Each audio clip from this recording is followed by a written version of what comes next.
When you trade for Aaron Rodgers, the mandate is Super Bowl. There is no other mandate. I don't care if he's 40 coming off Achilles. Your mandate is to win a Super Bowl. Meanwhile, these guys have been giving it to that Jets fan. Entire second half. They've been wearing Stay strong. Out. Stay strong. It's awesome. All right. 2 hours later. We never really gave them a chance to get into rhythm, Defensively, they just, credit to San Francisco. They did a great job running the ball. They were very efficient in the pass game.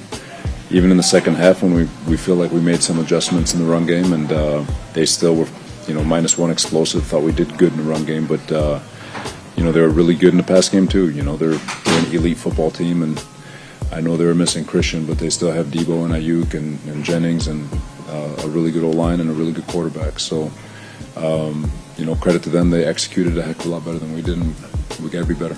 Hello, Robert Saleh? Are you kidding me? Year 4 and you're still getting blown out? Wow. Just wow. This is Sports Guy Talking that you guys are watching and listening to.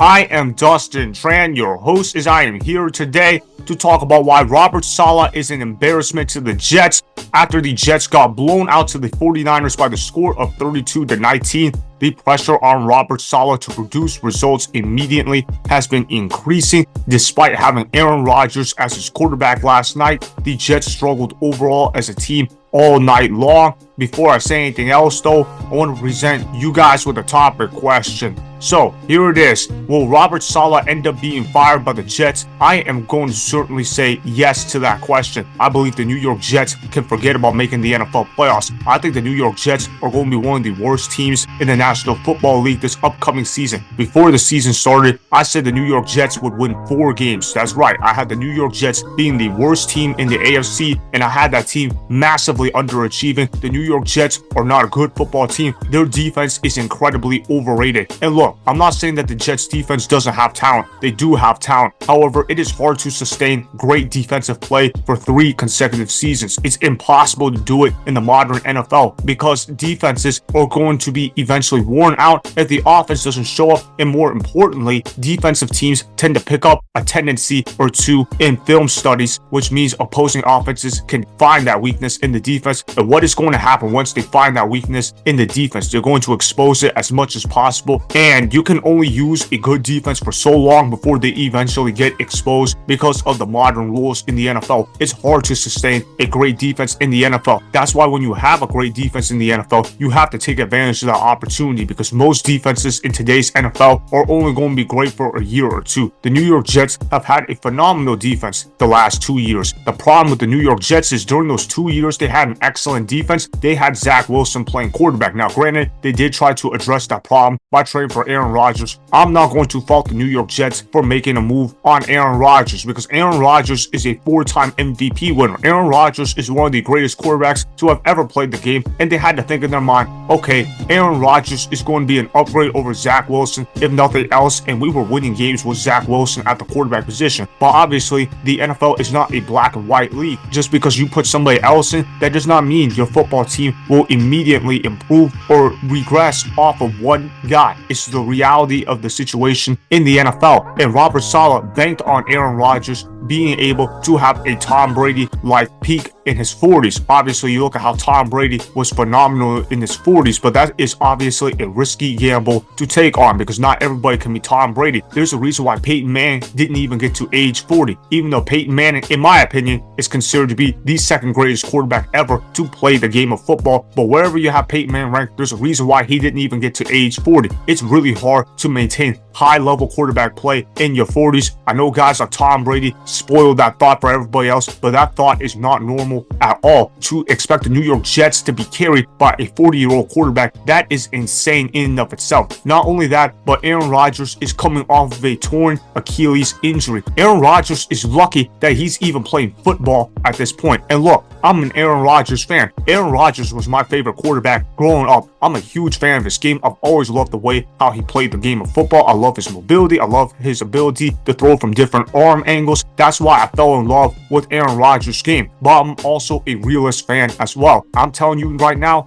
Aaron Rodgers is cooked. Now, did he have a bad game last night? Not necessarily, although he certainly wasn't Aaron Rodgers by Aaron Rodgers standards. I thought Aaron Rodgers was just fine for the most part. I thought for a guy coming off of a torn Achilles, he played okay in his first game. However, the rest of the Jets team does not get a pass for me. You look at Breece Hall, he had one fumble in the game. You look at how receivers not named Garrett Wilson and Allen Lazard, they struggled to get open throughout the game. And then, of course, the Jets defense was absolutely pathetic. They made Jordan Mason look like prime Terrell Davis, and that's on the coaching. How could Robert Saleh not prepare for a Kyle Shanahan offense, particularly when Robert Saleh used to be on Kyle Shanahan's coaching staff? And look, I used to like Robert Saleh. When the Jets hired Robert Saleh as their head coach, I praised the New York Jets for hiring him because I thought he would turn their culture around. And although he has made the Jets improve to an extent, he hasn't improved them nearly enough. And in year 4, you need to be producing immediate results. In the NFL, what does it stand for? Not for long. Robert Saleh has gotten too long of a leash as a head coach on the Jets. Most head coaches would not have even gotten a 4th year on the Jets, considering the fact that Robert Saleh has lost 10 or more games in each of his first 3 seasons as the Jets head coach. The only reason why Robert Saleh is even back is because he was able to use the excuse that Aaron Rodgers tore his Achilles, so you can't really judge his tenure in year 3. But what about his inability to develop Zach Wilson at the quarterback position? What about the fact that the Jets have seemed to be a circus throughout his tenure on the Jets, and the fact that the New York Jets always seem to have second half collapses? Robert Saleh is supposed to have his best month in September and October, but if the Jets are already starting out this bad to begin the season, what is going to happen come November and December? There's a reason why I said the New York Jets were going to finish the season with a 4-13 record, and that is because they are not going to be a strong team in terms of leadership. Their offensive coordinator is not good whatsoever. Nathaniel Hackett is a joke of a coach. The only reason why he is an offensive coordinator is because he is buddies with Aaron Rodgers. Obviously, Aaron Rodgers is focused on things that are bigger than football. That's why it is hard to take Aaron Rodgers seriously as a teammate. If I'm a Jets player, I would want to request a trade right now because I feel like this locker room is on the verge of blowing up, and I feel like the New York Jets are going to massively underachieve. Robert Saleh is a great defensive mind, don't get me wrong, but he is not qualified to be a head coach at this level. He needs to go back to being a defensive coordinator, and the sooner Jets fans admit this, the better off they will be. I believe the New York Jets are going to go 4-13 and that they will end up with the number 2 overall pick in the 2025 NFL Draft. The New York Jets defense is severely overrated. The Jets O-line is still not good. Aaron Rodgers is regressing right before our eyes, although to be fair, he is coming off of a torn Achilles, and outside of Breece Hall and Garrett Wilson, they don't really have any other playmakers that are consistently good. We'll see what happens with the Jets. I'm not confident in them whatsoever in terms of producing results. This is a clown organization that will produce clown level results. So that is why Robert Saleh will end up getting fired by the Jets, as they will end up finishing the season with a 4-13 record. Remember, go ahead and subscribe to Sports Guy Talking.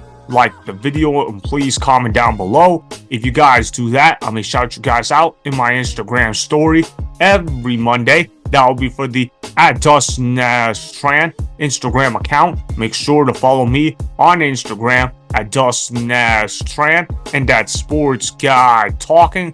Also, go follow me on Twitter @DustinNashTran. Again, go ahead and do those things that I just told you guys to go do.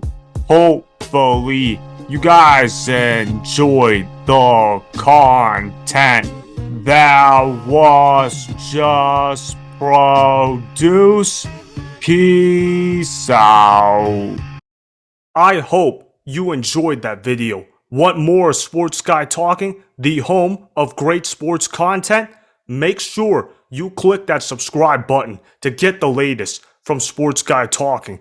Go ahead and like the video, comment down below, check the description box on the video in order to follow my Instagram and Twitter. Also, be sure to check out more of the best clips from the YouTube channel Sports Guy Talking.